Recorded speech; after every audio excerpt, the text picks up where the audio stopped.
Discover the journey of Steve Skipper, an internationally acclaimed artist whose hyper-realistic works capture the intersection of sports, civil rights, and culture. This is Reflections of an Artist, the Art of Steve Skipper.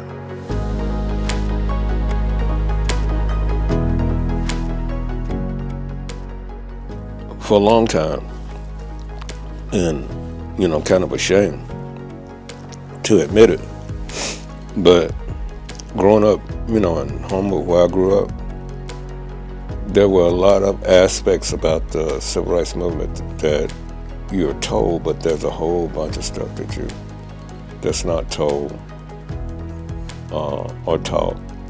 And I didn't know that much about what happened in Selma on Bloody Sunday. And in fact, I had lived all my life. I had never been to Selma. Never saw the Edmund Pettus Bridge. And so got the commission to do the painting. Went down to meet with the mayor of Selma. Driving down that main street in Selma, it's a special place. Because as you come down that street, you're not looking for, it's just a country town. You're not looking for what you're going to see when you get to the end of that street. And as I'm coming down the street, the bridge seems like it's doing like this. And as you start going toward, it seems like it's just coming towards you like this. And so I had learned on Bloody Sunday was about African Americans not having the right to vote in America, and we wanted that right to vote. And so the protest on the Edmund Pettus Bridge was to get the right to vote. Dr. King was leading the charge during that time, and the painting kind of depicts, on one side, all the opposition.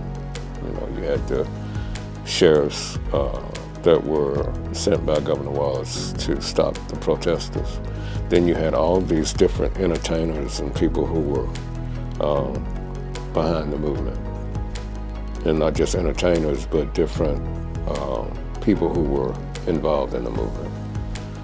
Congressman John Lewis, C.T. Vivian, a whole lot of different people. And then the aspect of Coretta Scott King's, you get so much, and you should, emphasis on Dr. King. But Coretta Scott King was so powerful in the movement. There would not have been a movement without Coretta Scott King. And a lot of people don't know that. And so we included her in the painting. Harry Belafonte and Sidney Poitier, very, very important parts of the civil rights movement. And so that day, on they call it Bloody Sunday for a reason. That Sunday, Governor Wallace had commanded the state troopers to, when the marchers got to a certain point, to stop them, any means necessary. So the state troopers started firing tear gas, and then they started going into they had troopers that were on horseback that would go with billy clubs and were beating the protesters, and Congressman John Lewis's skull was fractured during that time. He said, the DNA of our ancestors is ingrained in the concrete and steel of that bridge. The DNA ingrained. And so when I went to Selma and I walked across the bridge, I could feel it. If you're not looking for it, you can't feel it. You can walk across, you can drive across, and you won't, anything I'm talking about. But one thing I did notice, a lot of the civil rights artwork didn't do justice to what they deserved. And I'm not just talking about black people, because the movement would not have been successful if it wasn't for good white, Italians, everybody that was involved in that movement. It was a civil rights movement, not a black movement.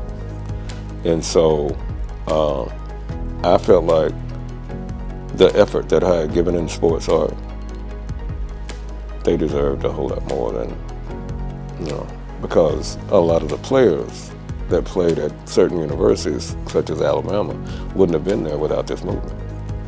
And so I decided to put the detail and the realism into that painting, where I can tell you how many concrete posts that's going across each side of that bridge. And you'll see a scene in the painting where there's some men that's in the water.